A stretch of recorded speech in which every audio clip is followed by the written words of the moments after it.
Fetch AI launches a new AI lab with $10 million for startups and all the other AI and especially decentralized AI news. And guys, there's really not a lot going on in the summer. Really not a lot. Probably everybody is on holiday or something. And yeah, I'm sorry. First of all, I apologize for not being here last week. I missed last week entirely. I didn't even reschedule my stream. And still, I have material from 2 weeks now to talk about, and there's really not a lot. I can barely fill this stream.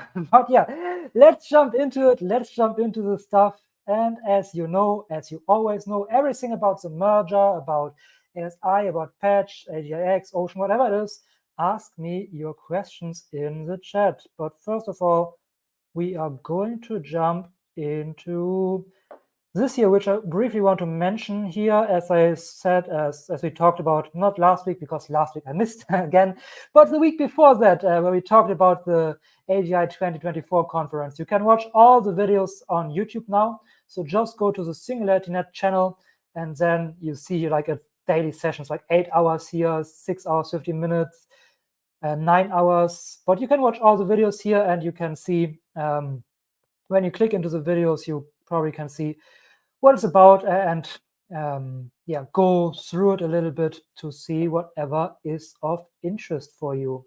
There was an interview or a presentation from Gary Marcus. I will definitely break down that one and maybe some other stuff that was interesting about that conference, but obviously I'm not going to break down 4 days, 3 days, and how many days? 4 days, yes, 4 days of video material, but maybe a little bit. All right. Good. And with that being said, it's again very, very hot here, very hot. And I'm barely surviving, to be honest. I'm barely surviving without breaking into the most massive sweat I've ever seen. I'm only wearing a t-shirt because of you. Because of you, my audience, that's the only reason why I'm wearing a shirt. Otherwise, I would sit in front of my fan, yeah, and do nothing else today. Good. But yeah, let's jump into the story of the day, which is really the biggest thing I found in 2 weeks. Is that, yeah, well, anyway, which is this one here. Fetch AI launches innovation lab with $10 million fund for startups. And I at least think this is pretty cool and makes me, well, as always, even more bullish on the ASI Alliance. So, decentralized machine learning platform Fetch AI is launching a hub in San Francisco, California, to advance artificial intelligence technology. According to Fetch AI, it will allocate $10 million in annual funding for projects using the platform to build AI agents.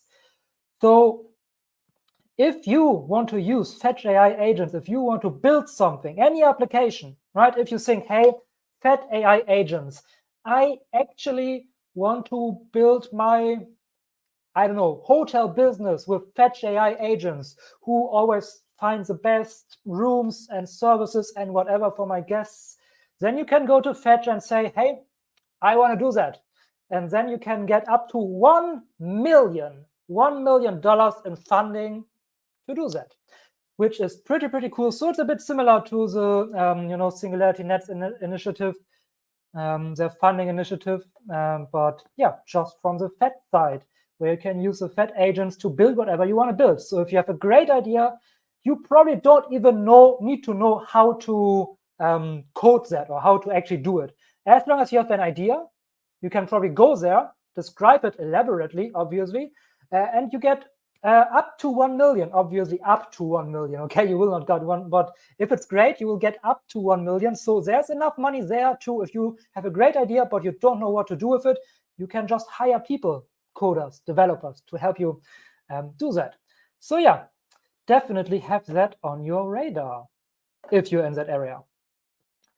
We aim to fund and support projects that bridge the gap between research and market, delivering tangible advancements that revolutionize industries through the power of AI agents, Humayun Sheikh, CEO of Fetch AI, said in a statement. And again, I want to emphasize that this is probably a good opportunity. You right now maybe listen to me and think, oh, yes, of course, I will go there with an idea and get funded. Yes, for sure. No, I'm serious. Go there. They're actively, this is what they're searching for, because they also need that, right? They also have their own applications, obviously, But talent, it's decentralized. They want more talent and people who have ideas and can work with that stuff, because in the end, that's good for everybody. So if you have an idea, if you have a serious idea, a good idea, apply, right? It's brand new, so chances are probably not that bad. If your idea is great, that you at least can talk about that further. Along with the Innovation Hub, Fetch AI is announcing two additional initiatives targeting the AI community, an internship incubator and an ambassador program. So this is also pretty cool. It's combined with the initiative, basically, with the Innovation Lab. But yeah, I will not go too much into it because I think it's pretty self-explanatory what it is. An ambassador program and an internship incubator sounds self-explanatory to me. Alrighty, now let's see what is going on. Hello, hi there, Judy. How are you doing? I haven't seen you in quite a while. I almost thought you were abandoning me. No, great to see you here. I hope you're having a fantastic day. And hi there, man, you are also, I think I'll also make you a moderator right now because I see you in here all the time. And I need to, how do I pronounce your name? Savantariami. Savantariami, is that how I pronounce your name? Excuse me if I absolutely butchered it and that was horrible. I tried my best, but I will make you a moderator right now if I can find you on the chat. Let me see how that works. Yeah, because I see you all the time. So as a privilege, you will be a moderator. Thank you for showing up and thank you for commenting. I appreciate you being in my community.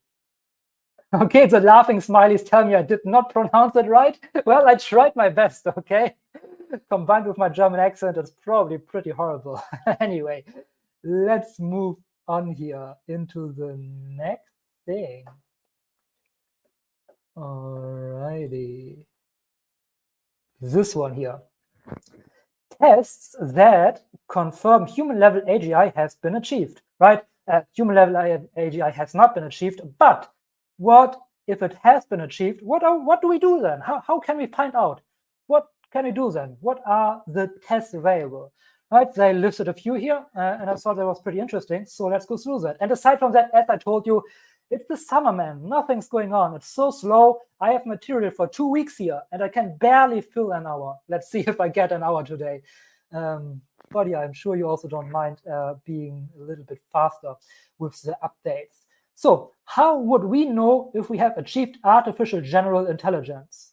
How would you distinguish between mere mimicry and genuine understanding, right? Because this is what LLMs are doing at the moment, mimicry. They don't genuinely understand anything.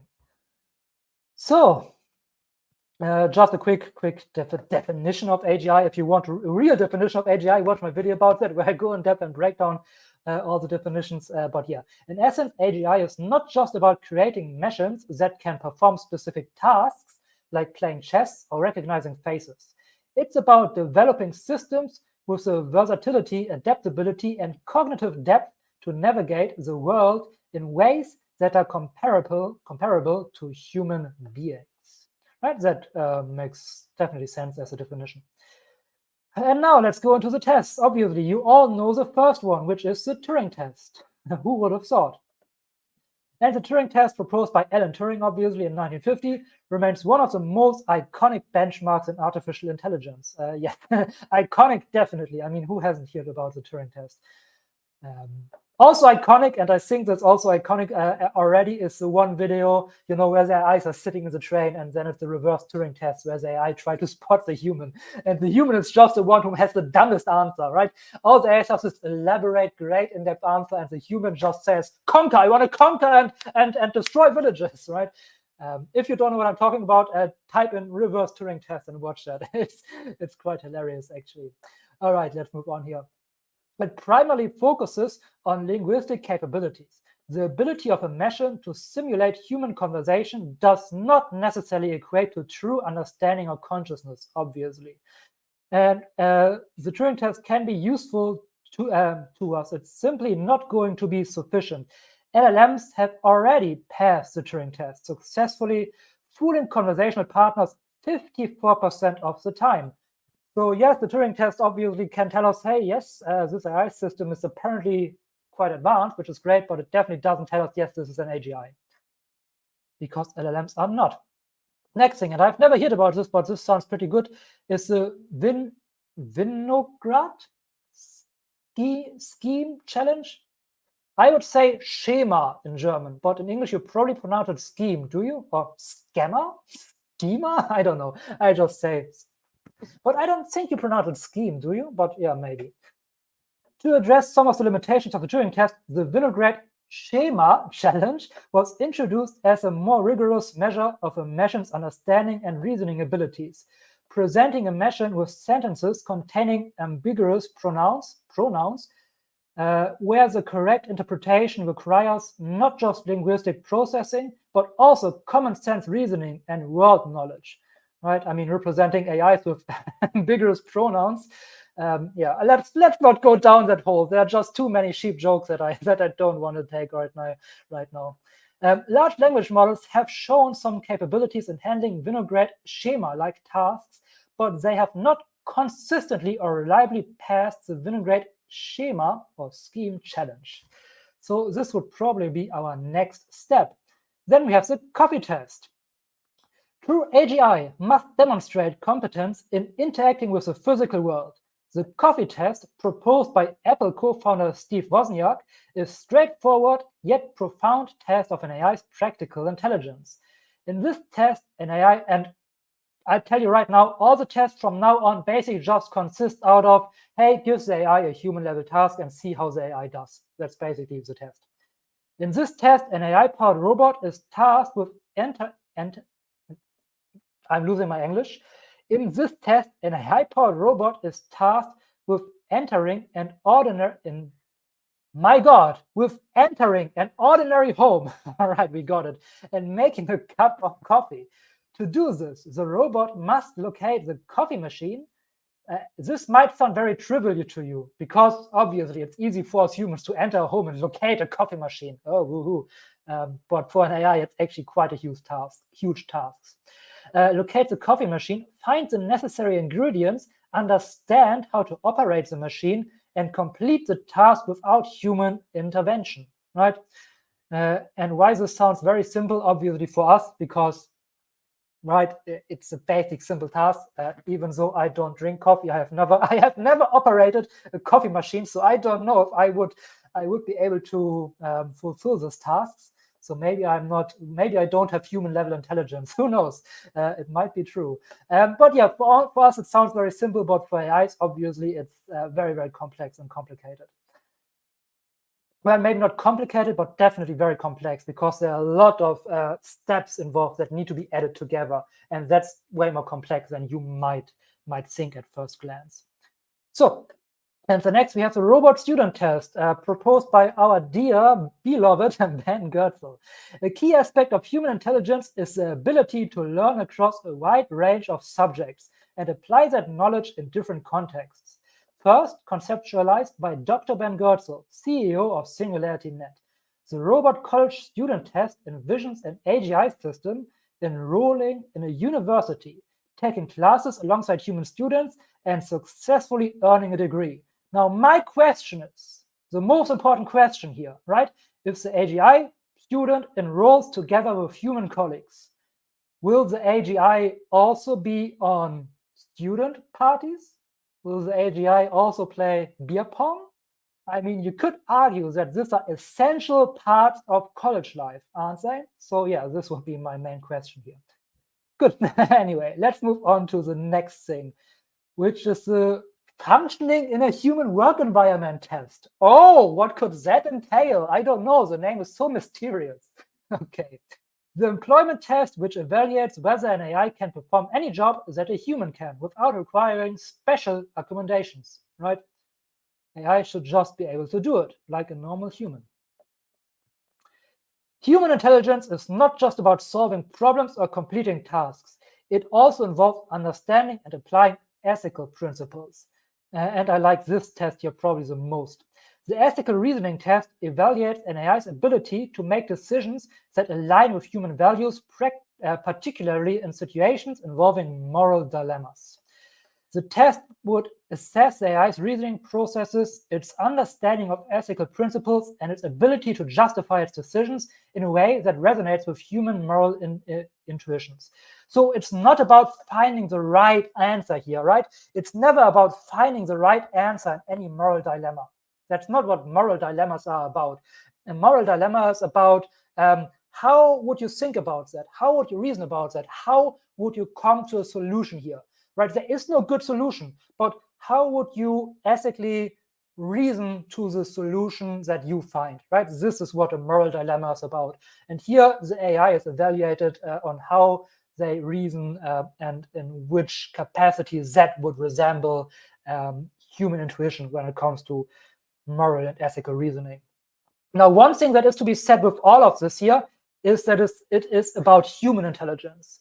We always need to be clear that if we develop an AGI where there are a lot of moving parts that come together in a way that have never come together in a way like this before, we could end up creating something that is still very intelligent, but vastly different from human intelligence, right? So this test might not be sufficient to ultimately say if we have an AGI. That's also why Ben Gertz at one point introduced the term HL AGI, which is human level AGI, right? So we know, yes, this is a human level AGI, an AGI based intelligence based on human standards. But a developing AGI can be intelligent and not be based on human standards, right?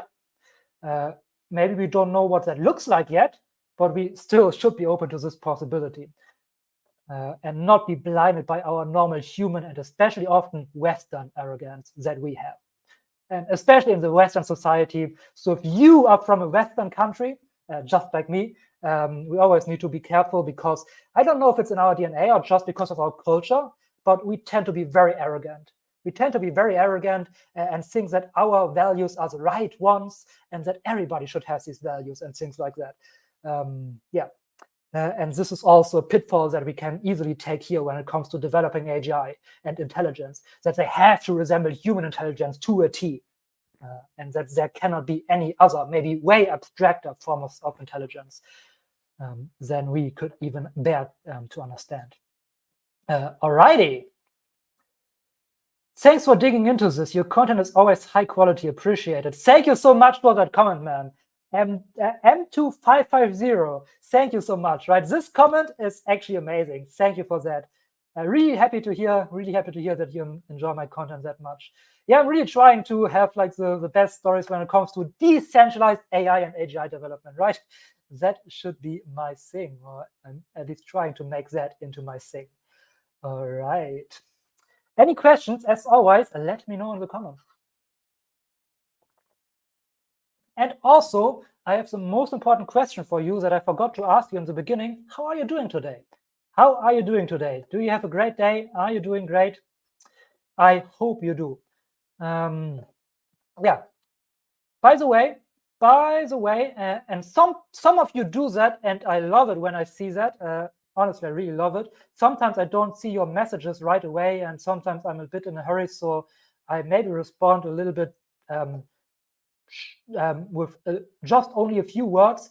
But yeah, follow me on Twitter if you want to, obviously, and then we can chat, right? We can chat about anything. Some people sometimes send me news stories and AGI updates, decentralized AI updates, which I absolutely love. So thank you everybody for doing that. But yeah, if you just want to hang out, have a chat, whatever, you know, I also do client work, help people to have a better life. No, I don't want to endorse that here, but I'm just saying, if you want to hang out and if you want to chat me up on X, right?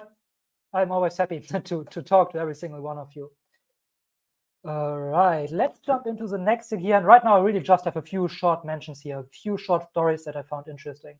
So one of them is this one here. So we talked last live stream, which was 2 weeks ago, about BitTensor, right? Love BitTensor over here because I also work on decentralized AI development. And this is another one in the subnets, right? BitTensor works with subnets. So how it works is that you have different subnets, and the subnet has its own AI models.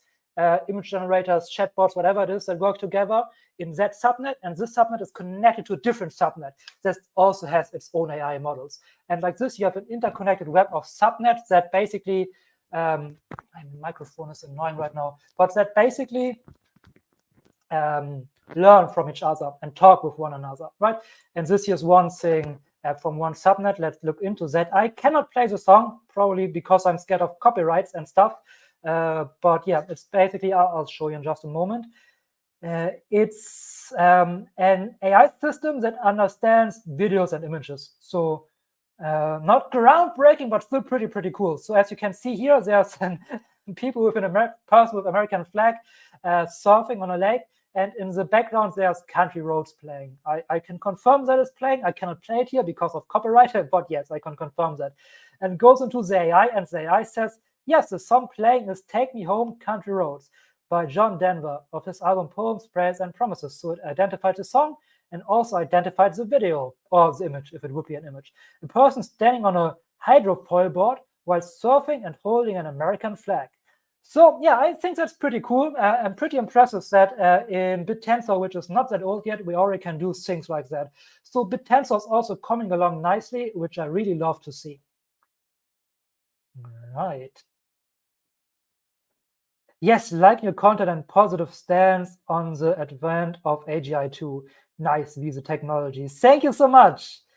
Six Sigma, thank you so much for that. Really a lot, 1,000 thanks for these comments. Right, when I read these comments, because you know, I'm not that big of a channel yet, so I don't get that many comments, but comments like this is always, yes, I'm reaching exactly the right people.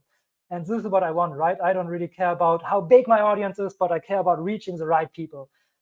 And these comments show me that I do, which I'm very happy about.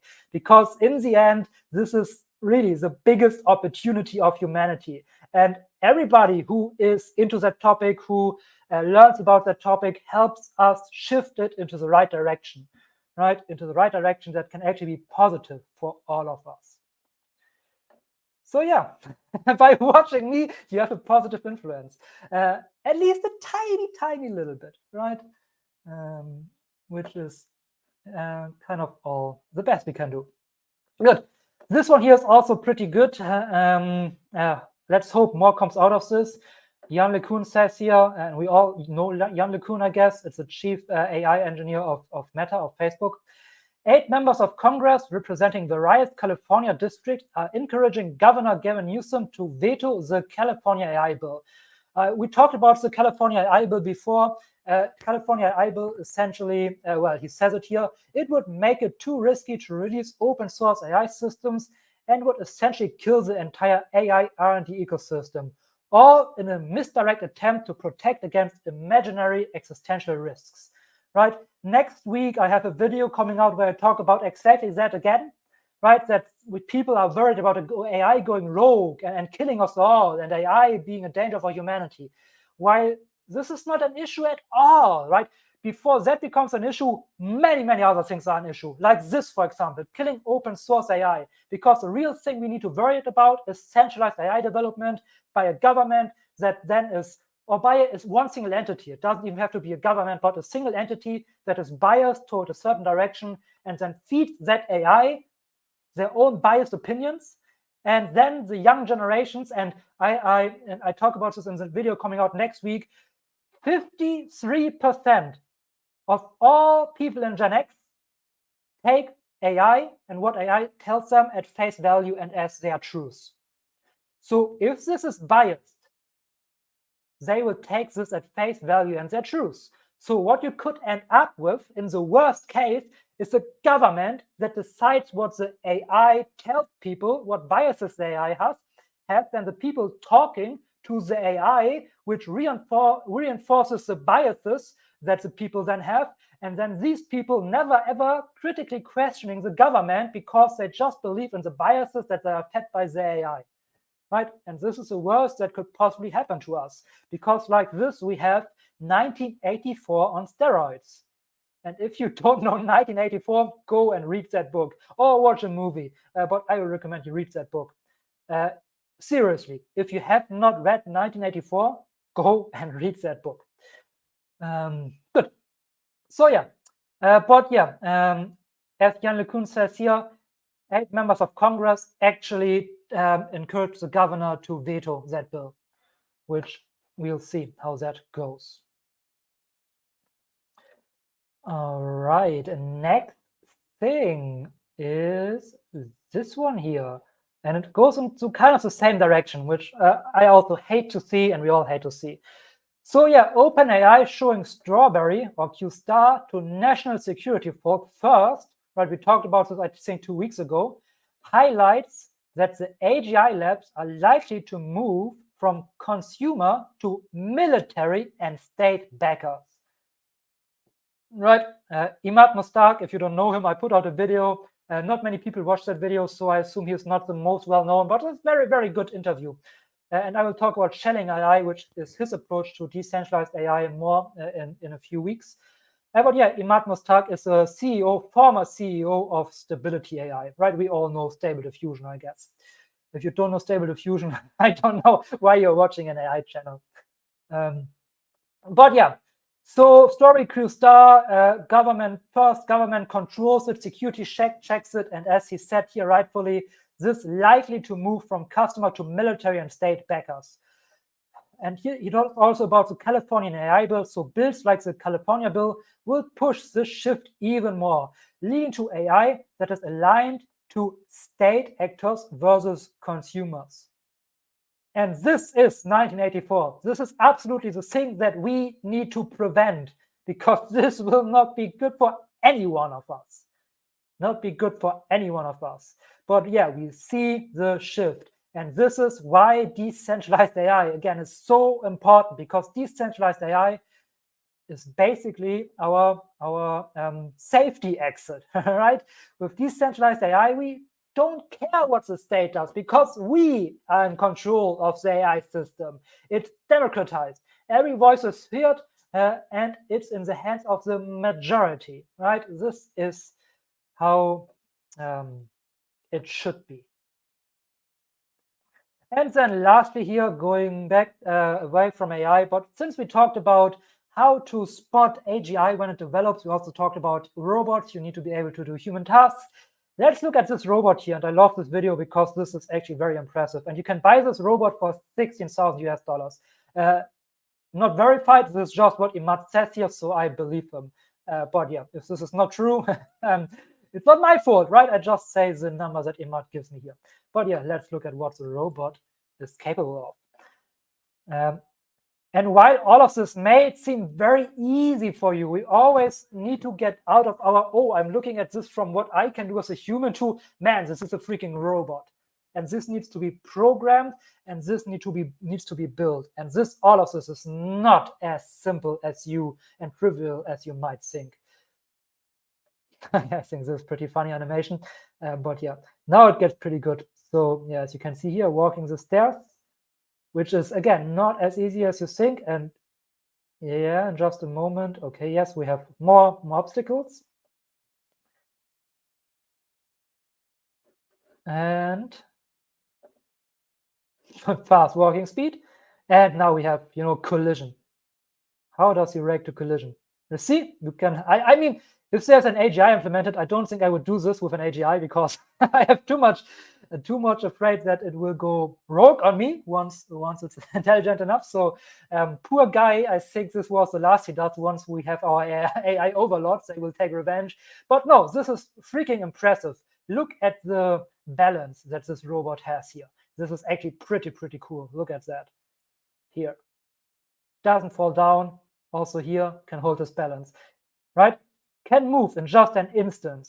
So I am very impressed by that. And this shows how robots, right, are accelerating.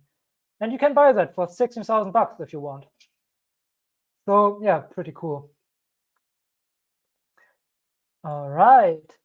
And then I have one more story about my personal MVP of the AI chatbots, my personal favorite, my secret favorite. Maybe it's not that secret, but Pi. If you have never talked to Pi, you should do so, because the signs for Pi unfortunately are not that great. So talk to Pi right now, as long as you still can. I mean, they say you will be able to for undefined time, but we'll see how that goes. But yeah, I love Pi because Pi, you can have just the best chats with Pi, because Pi is emotional intelligence, empathy, and understanding first. And it's just so much more human, human conversation resembling a conversation to talk with Pi than with any other chatbot. But yeah, let's go into this. So we all know Inflection AI lost almost the whole team to Microsoft. They, Mustafa Suleyman and all these people, Microsoft hired all of them. So since then, they have been in a bit of a crisis, understandably. So the company has announced a partnership with the non-profit Data Transfer Initiative, DTI, to help existing Pi users export their data from the platform, right? So export your data. Why would you need to export your data from the platform? To use it somewhere else? Because you cannot use it there anymore, right? They don't say it, at least not for now, but it's not as far-fetched that if they don't get money in fast, this is probably where this will be going. It's a significant, but this is just me speculating here, okay? This is just me speculating.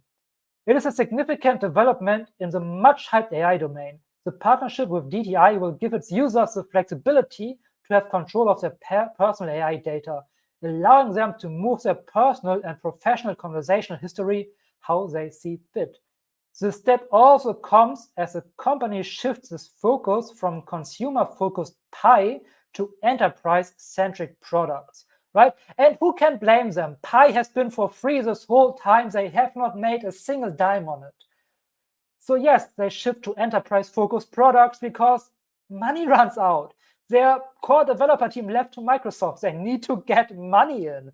So yeah, who can blame them? But it's still very sad to see that. I mean, you can still use Pi, so let's go into that. The move does not mean that the this is funny, that the Pi, let's just say Pi, okay? The move does not mean that the Pi will be phased out. This is like saying the Philip or I don't know, the Judy. Okay, the move does not mean that Pi will be phased out. The service will continue to operate for free with a few changes on message limits. So yeah, what they are saying now is that you will have just message limits and will not be able to talk with Pi indefinitely per day. But yeah, again, this is just speculation, but my guess would be this is just how it starts. But if the enterprise focus doesn't catch on and they make more income, get more income, start to be profitable, we'll probably need to say goodbye to Pi at one point. Again, this is just me speculating. For now, you can still use it for free, but with a message cap. Inflection AI started in 2022 with a focus on building an empathetic, useful, and safe AI that acts more personally and colloquially than other models. And it definitely does. If you have never talked to Pi, head over and do so. It's a great experience. I love to chat with Pi.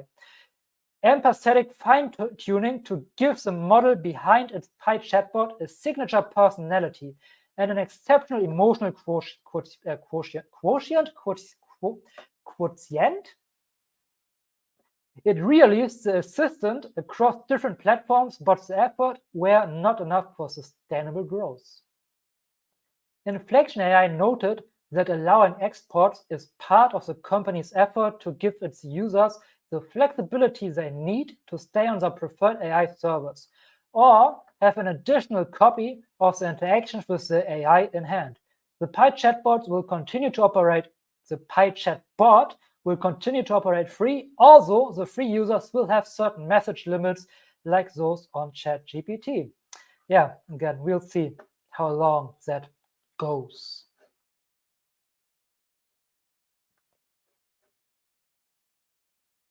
Real life C3PO, that's pretty exciting. Yes. I mean, that would be cool if you would also have the personality. That would be cool. That would be pretty cool. You're going to buy one, Judy? If you're going to buy one, you have to message me on X, on Twitter. Right? If anyone is going to buy this robot here, you have to message me on X and send me a video of it, or of him or of her, or whatever your robot turns out to be. All right. Good. That's it with the stories of the day.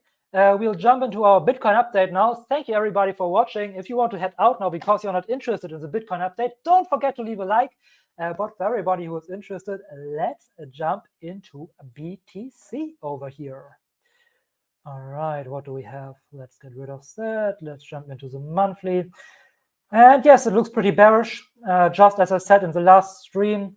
And I also chatted with some of you on X that we'll probably go down further. Like I said, we'll first go up. After the big dump, I said we'll first go up and then go down further. Why did I say that we'll first go up? Well, let's jump into the daily to make that clear. Where do we have the big dump? The big dump. Oh, I'm zoomed out way too far. There's the big dump. Here it is. But if you zoom out that far, by the way, the big dump really doesn't look that scary. Good. And it also really is not that scary. Again, I don't get tired of emphasizing this, but this is not scary. I get scared around here. Actually, I would love to see this at one point, taking the stop losses of this nice, juicy looking double bottom here, man. This looks pretty good. But yeah, if we take this and then jump back up, this is what I would love to see before the bull run really starts. I don't think we're necessarily going to get that, but anyway, that's not the point that I want to make. The point I wanted to make is we had this big dump, right? From, let me get rid of that, from up here all the way down there. And then some people said, oh God, Black Swan will go down even further. Some people said, hey, yes, I also expected that dump. How much further do you think can we go down? And if you watch my live stream, you know that I'm looking at this box here. This green box is the next big pool of liquidity. As you can see right here, with this dump, we breached this pool of liquidity, right? We have stop losses in here everywhere because of this bull flag. People have their stop losses down here, and they all got liquidated because of this dump. And if we go down further, which I expect, we will liquidate these stop losses here. This is what we have in stock next at one point. If we go down further, like we will not go down and just come here. That would be ridiculous. I mean, we made a double bottom here, kind of, but if we go down further, we will get here. We will get here.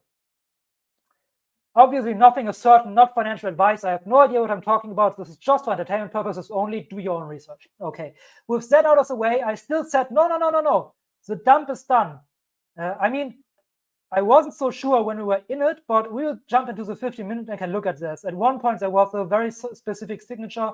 And if you want to learn all of this in depth, again, join Crypto Lifers 99. That is the best trading group. Man, I've learned so much in there. But yeah, I'm finally getting to the point that I wanted to make. So people were messaging me saying, hey, how much further will we go down? How much further can we go down, you think? And I said, yes, we will go to this pool of liquidity. We could go to this pool of liquidity at one point, but first we will go back up. Why? Why did I say first we will go back up? Well, if you have paid attention, you know why. Because when we go up, what happens? What did people do when they see this dump? And maybe you have done this. If you have done this, bad. Don't do that. We don't want to do that. We want to do the inverse. What do people do? Oh, yes, they jumped into a short. Obviously, if you know what you're doing, great. You can definitely jump in a short in there. But if you don't know what you're doing, what you do is you jump in a short because you think Bitcoin is going down. It's going to zero now. And you don't pay yourself and you stay in the short. And what happens is, well, the same thing that always happens on small time frames, on big time frames. Bitcoin comes back up and liquidates your short. And this is just how Bitcoin rolls. It comes back up and liquidates your short. Now, I would have expected that we liquidate this double top here. As you can see on the daily, I don't even know why I don't have this marked. This definitely should be marked. So this double top here. I was 100%, well, not 100%, but I was pretty sure that we will liquidate this double top. Did not happen yet. I still have my eye on it, but for now, we look pretty bearish again. So yeah, if we jump into the monthly, we see that, we get a red monthly candle. No, I'm not colorblind. I know that my candles are blue because I just like it better and because red is such a, danger color, but this is not dangerous. This is great. This is amazing. You know how amazing the longest that you could have taken from down here. So yeah, we love red candles or blue candles in that regard. I mean, you don't need to be a genius to see or to have the guess that what will happen next month will probably be a green candle again, right? Follow the pattern till the pattern fails. And our pattern here obviously is green, red, green, red, green, red, right? So yeah, I was actually expecting this month to turn red. Even though in the beginning I thought it will turn green because we dumped first. Whenever I see us dump first, I expect us to go green. But yeah, still the month turn red. We'll see. But for now, I think that we will, if we jump into the daily here, we'll run out liquidity. Maybe this, probably this, maybe that. Actually, no. You know what? Got confused here, because if we jump into the smaller time frame, we just build this liquidity here with our dump, right? We have here a low, we have here a low, we have here a low. So yes, we just build a triple bottom with this dump here and dump back into it. We just built a triple bottom. Liquidity, stop losses are all below here. So we might go up now. If we go up, where would be our first target? Very, very obvious. You should see this very fast if you have watched my live streams for any amount of time. Is this double top that you see here, right? You have a top right there, and you have a top right there. Double top. Traders are going short, putting their stop losses right around this green box. So what I would think is that tomorrow Bitcoin expands through this green box and yeah, liquidates everybody who has their stop losses down up there. But I'm not trading this week. Just to tell you, this week doesn't look like I wanted it to see. I already lost the trade because yeah, for me the week started very bullish because we went down first and then it just screwed and just went down further and further. So for this week I'm out with trading. But if I would make an educated guess, I would think we'll come up to these stop losses here, which from right here to there would be, well, 2.3%. That's 2.1% maybe. This is a very respectable trade, especially when you take it with 100 or 200 leverage. But again, just trade if you know what you're doing, please. If you don't know what you're doing, join the Crypto Lifer 99 group. Or if you really want to, you can also join my Telegram, my Discord channel, which you find in the description, by the way. And there we can also talk about trading. Now I wanted to show you one more thing right from the big giant dump. This here is a big giant dump. Yes, this is a big giant dump. So yeah, what I wanted to show you here is that what told me that we have made likely our bottom are a few things here. So first of all, we have divergence, and this is the only indicator I use most of the time is the RSI. So here we see this swings are down and price action swings down, and here RSI price action swings up. So pretty huge divergence here. Also, in addition to that, right, this is the one thing I'm looking for. The next thing I want to see, and this is straight out of the Crypto Lifers 99, so please join if you want to learn more about that. And we talk about this also basically all the time. We have a beautiful swing low right here, a beautiful swing low. And then we come up and create our swing high right here. What happens when we are in a downtrend? When we are in a downtrend, we create swing lows, right? And then we take them, as you can see here, swing low, and we take it, swing low. And we create swing highs, and the swing highs remain untouched. Here we have a swing high, remains untouched. Here we have another swing high, remains untouched. Untouched means if we would have a higher swing high here, this swing high would be broken, but it's not. It's still untouched. But here we have a trend shift. We have a swing low. Here we create a swing high. This still remains untouched, but we create another swing low right here. We create another swing low right here, and this swing low remains untouched. It is not broken. Doesn't mean that much just by itself, but together with the divergence and another thing that I want to see, which would be too much for you right now here, it tells me, oh yes, we are going to reverse now. Another great indicator for that is this. You see this huge green candles, a very, very energetic move up, which breaks this swing high. So right here, we have blown out this swing high. This is not untouched anymore. This tells me, oh yes, higher swing low, higher swing high. We are shifting the downtrend to an uptrend now. And I jumped actually in, I think I jumped in here.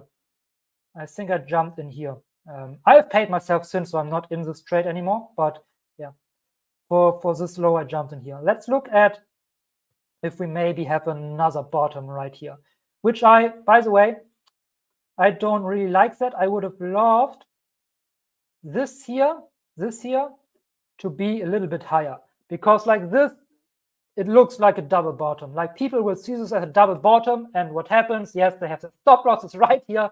This is why I have a green box there, because yeah, liquidity. So yeah, I think Bitcoin will go there at one point. If we jump in here, actually, is this our? Yeah, let's look at this one. Is this our bottom here? I mean, it was definitely our temporary bottom. Same as I said just before, we have our swing low, then we have our high swing low. Here we have our swing high, and here we have our nice, very energetic move up, blows out that swing high.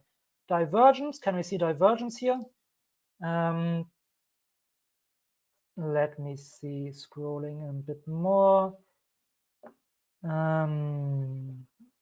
This is kind of the lowest point here, so this is a bit unfortunate, not a very beautiful divergence.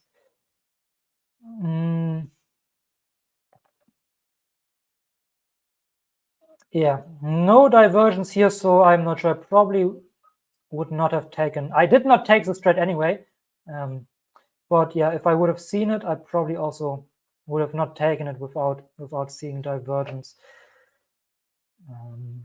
Better safe than sorry. Good, but again, we came down here. Did we make our bottom now? So yeah, first, if you think, oh, we made our bottom, we have a swing low here. Here we have a swing high.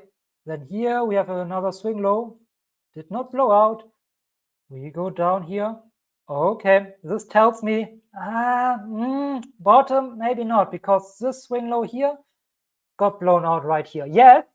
Yes, we took our swing high right here, right here. We took our swing high, but I would have liked to seen a higher swing low, right? This here tells me not entirely sure about that one. And as you can see, it wasn't our bottom. We came down deeper one more time right here. So do we have our bottom now? And now I would say this could be our bottom for the week, because as you can see, we have divergence here. This swings down, while this swings up. Love to see it. Love to see it. This is exactly what I want to see.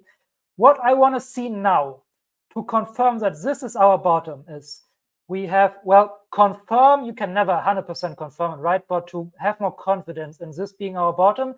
And when I would jump into a trade, is this divergence is already good. But when I would jump into a trade, and what I am looking for is, and you should know this because it's the exact same thing that I just talked about. We have our swing low here. What I want to see now is we have our swing high right here. I want to see a swing low that doesn't break this one. And then I want to see an energetic move, like really huge candles, just as we saw the last 2 times up, that blow out this swing low. If I see that, I will take a long when it comes back down for a retest, right? I will buy probably the next down closed candle, or I buy, I do something with the Fibonacci's here, but yeah, this is too much for this live. If you want to learn more about that, join the 99 Crypto Lifers or jump into my Discord. But I would highly recommend Crypto Lifers 99. All right. So yeah, to sum it up, if I see a nice energetic move up that blows out this swing high here, that together plus the divergence would give me a lot of confidence that we reached our weekly bottom here, and I would jump into a long. And this is our Bitcoin analysis for the day. And I stretched it quite long because the stories were not so much, so I could stretch a Bitcoin update a bit longer. All right, not everybody interested in that, and that's okay. That's why I have these updates at the end, but still 5 people watching. At least this is what my number shows me. Maybe it's more YouTube. It's a little bit silly sometimes, but thank you so much for being here, for spending your time with me. Again, you can always message me on X if you want to talk about anything. Right now, YouTube tells me 7 people. So yeah, it's always a bit weird. But yeah, again, message me on X if you want to. We can talk about anything, everything. Join my Discord. You find the link in the description down below. And don't forget to hit the like button on your way out. I hope you all have a great, fantastic, amazing rest of your day and your week. And yeah, I will be back next week, Wednesday, and I'm looking forward to seeing all of you there. See you guys.